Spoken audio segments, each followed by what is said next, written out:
Basic pawn movement. A pawn moves forward one square at a time, and it can never move backward or sideways under any circumstance. This restriction alone makes it different from every other piece on the board, since bishops, rooks, and queens can retreat whenever they need to. The pawn's forward-only nature reflects its original symbolism in chess history, representing foot soldiers who advance into battle without the option of retreat. Because of this, a pawn's position on the board tells you something permanent about the game, since once it moves forward, that square behind it is gone for good. The two-square first move. Any pawn that has not yet moved is allowed to advance two squares forward instead of just one, but only on its very first move.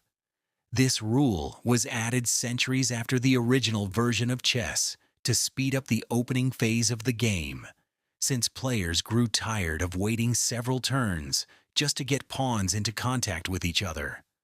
Once a pawn uses this option, or moves a single square, the privilege disappears permanently for that pawn.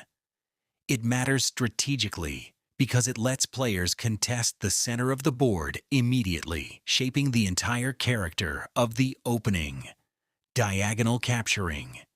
Unlike its forward movement, a pawn captures enemy pieces only by moving one square diagonally, never straight ahead.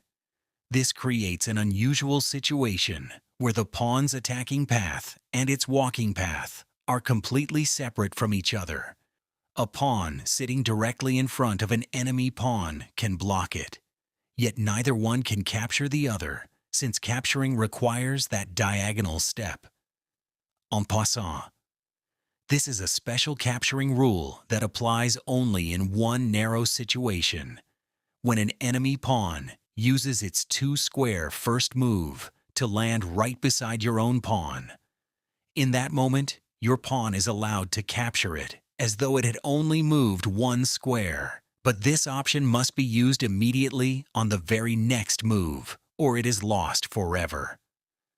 The rule was introduced in the 15th century after the two-square first move was added, specifically to prevent pawns from slipping past each other untouched. Many beginners overlook en passant entirely, yet it remains a fully legal and sometimes decisive tactical resource. Pawn promotion. When a pawn manages to reach the far end of the board, all the way to the last rank, it does not stay a pawn any longer.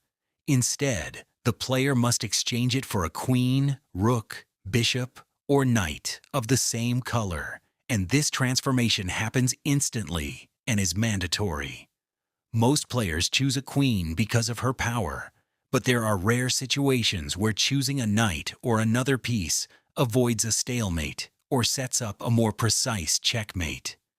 This rule gives even the humblest piece on the board the potential to become the strongest one, which is part of why protecting advanced pawns late in a game becomes so critical. Pawn structure and doubled pawns.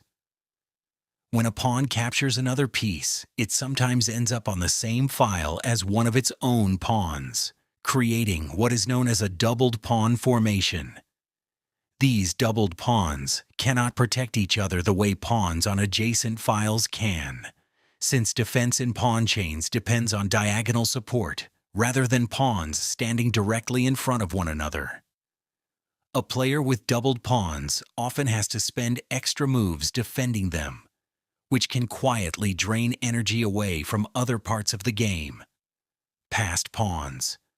A pawn is considered passed when there are no enemy pawns left on its own file or on either of the two neighboring files to stop its advance toward promotion. Because nothing but pieces can block or capture it, a passed pawn becomes increasingly dangerous as the board empties out during the later stages of a game. Strong players often sacrifice other material specifically to generate a passed pawn, understanding that its promotion threat can decide the entire outcome.